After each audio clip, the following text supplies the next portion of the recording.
पर एक तनकीद की गई कि मियां नवाज शरीफ खामोश हैं। उसके बाद मियां साहब एक कौमी सलामती की मीटिंग में शरीक हुए और अब मियां साहब का एक ट्वीट आया है जिसमें उन्होंने पाक अफवाज को राज तहसीन पेश किया, लेकिन कहा यह जा रहा है कि इस ट्वीट में भी मियां साहब ने भारत का नाम नहीं लिया। मियां साहब भारत का नाम क्यों नहीं लिया? बेटे आटा गूंदे हिल्दी क्यों है आप लोगों का, तो वो हाल है। तो गुजारिश ये है कि मियां नवाज शरीफ साहब ना कोई ABCD टाइप के तज्जिया कार नहीं है जो सुबह शाम जो है वो बोलते रहें फजूल बेतुका। ही इज़ ए स्टेट्समैन और वो एक्शंस के ज़रिए बोलते हैं। तमाम तर ऑपरेशन जो है वो मियां नवाज शरीफ साहब की ज़ेरे निगरानी डिज़ाइन हुआ, उसकी मंजूरी हुई। वो through out the time prime minister के साथ जो है वो इन कंसल्टेशन मौजूद थे। और पहले भी अल्लाह का फजल ये है कि 28 मई को मियां नवाज शरीफ ने मुल्क बचाया था और अब भी 10 मई को शहबाज शरीफ साहब के साथ मिल के पाक फ़ौज के साथ इस मुल्क को दोबारा बचाया है। तो ये जो बेचारे पहले जो है वो जो कुछ करते रहे, अभी तक सीज़ फायर चल रहा मेरी तरफ से और मैंने गुजारिश किया कि मेरे सीज़ फायर को खोल दिया जाए क्योंकि बहुत सारी बातें हैं जिसका जवाब देना मुझे लगता है कि ज़रूरी है, लेकिन मेरी तरफ से भी सीज़ फायर है।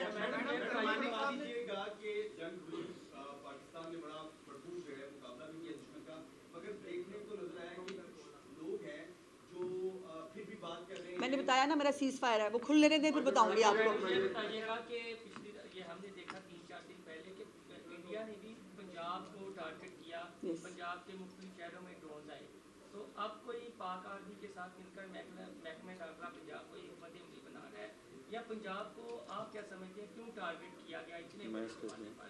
और शहर मैं इसका एक अलहदा से जवाब ज़रूर देना चाहता हूँ कि हमारे दुश्मन मुल्क को 3 चीज़ों पर फ़ख्र था। एक उसको त्यारों पर फ़ख्र था, एक एयर डिफेंस सिस्टम पर फ़ख्र था और एक उनके मिज़ाइलों पर फ़ख्र था।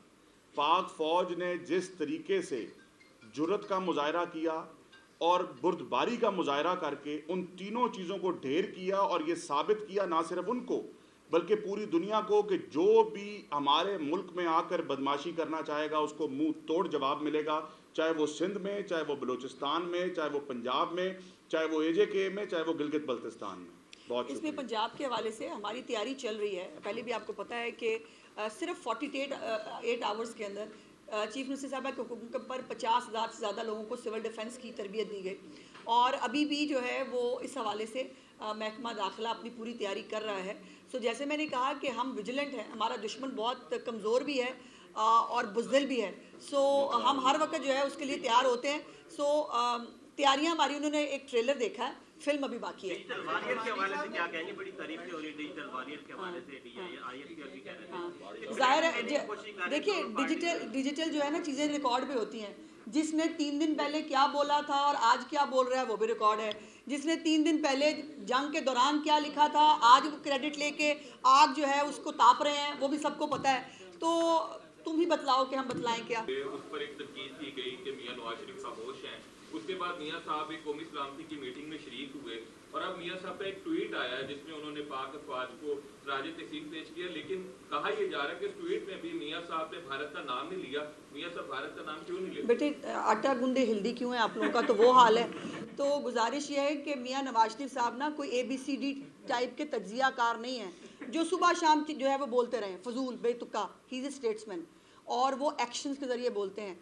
तमाम तर ऑपरेशन जो है वो मियां नवाज शरीफ साहब की ज़ेरे निगरानी डिज़ाइन हुआ, उसकी मंजूरी हुई। वो through out the time prime minister के साथ जो है वो इन कंसल्टेशन मौजूद थे।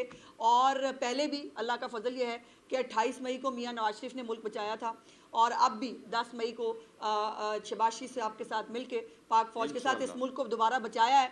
तो ये जो बेचारे पहले जो है वो जो कुछ करते रहे, अभी तक सीज़ फायर चल रहा मेरी तरफ से और मैंने गुजारिश किया कि मेरे सीज़ फायर को खोल दिया जाए क्योंकि बहुत सारी बातें हैं जिसका जवाब देना मुझे लगता है कि ज़रूरी है, लेकिन मेरी तरफ से भी सीज़ फायर है।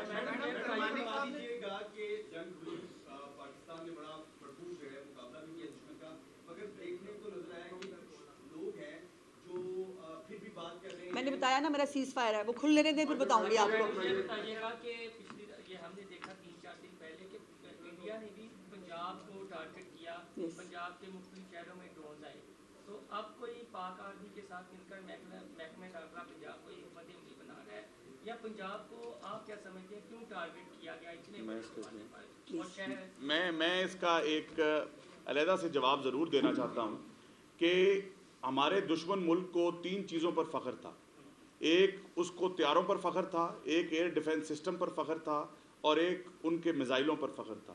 پاک فوج نے جس طریقے سے جرأت کا مظاہرہ کیا اور بردباری کا مظاہرہ کر کے ان تینوں چیزوں کو ڈھیر کیا، اور یہ ثابت کیا نہ صرف ان کو بلکہ پوری دنیا کو کہ جو بھی ہمارے ملک میں آ کر بدماشی کرنا چاہے گا اس کو منہ توڑ جواب ملے گا، چاہے وہ سندھ میں، چاہے وہ بلوچستان میں، چاہے وہ پنجاب میں، چاہے وہ AJK میں، چاہے وہ گلگت بلتستان میں۔ بہت اس میں شکریہ۔ پنجاب کے حوالے سے ہماری تیاری چل رہی ہے۔ پہلے بھی آپ کو پتہ ہے کہ صرف 48 آورز کے اندر چیف منسٹر صاحبہ کے حکم پر 50,000 سے زیادہ لوگوں کو سول ڈیفنس کی تربیت دی گئی، اور ابھی بھی جو ہے وہ اس حوالے سے محکمہ داخلہ اپنی پوری تیاری کر رہا ہے۔ سو جیسے میں نے کہا کہ ہم ویجیلنٹ ہیں، ہمارا دشمن بہت کمزور بھی ہے اور بزدل بھی ہے، سو ہم ہر وقت جو ہے اس کے لیے تیار ہوتے ہیں۔ سو تیاریاں ہماری، انہوں نے ایک ٹریلر دیکھا ہے، فلم ابھی باقی ہے۔ ڈیجیٹل واریئر کے حوالے سے کیا کہیں گے؟ بڑی تعریفیں ہو رہی ہے ڈیجیٹل واریئر کے حوالے سے IFPR بھی کہہ رہے ہیں۔ ظاہر ہے دیکھیے ڈیجیٹل جو ہے نا چیزیں ریکارڈ پہ ہوتی ہیں، جس نے 3 دن پہلے کیا بولا تھا اور آج کیا بول رہا ہے وہ بھی ریکارڈ ہے، جس نے 3 دن پہلے جنگ کے دوران کیا لکھا تھا آج وہ کریڈٹ لے کے آگ جو ہے اس کو تاپ رہے ہیں، وہ بھی سب کو پتہ ہے۔ تو تم ہی بتلاؤ کہ ہم بتلائیں کیا۔ شکریہ۔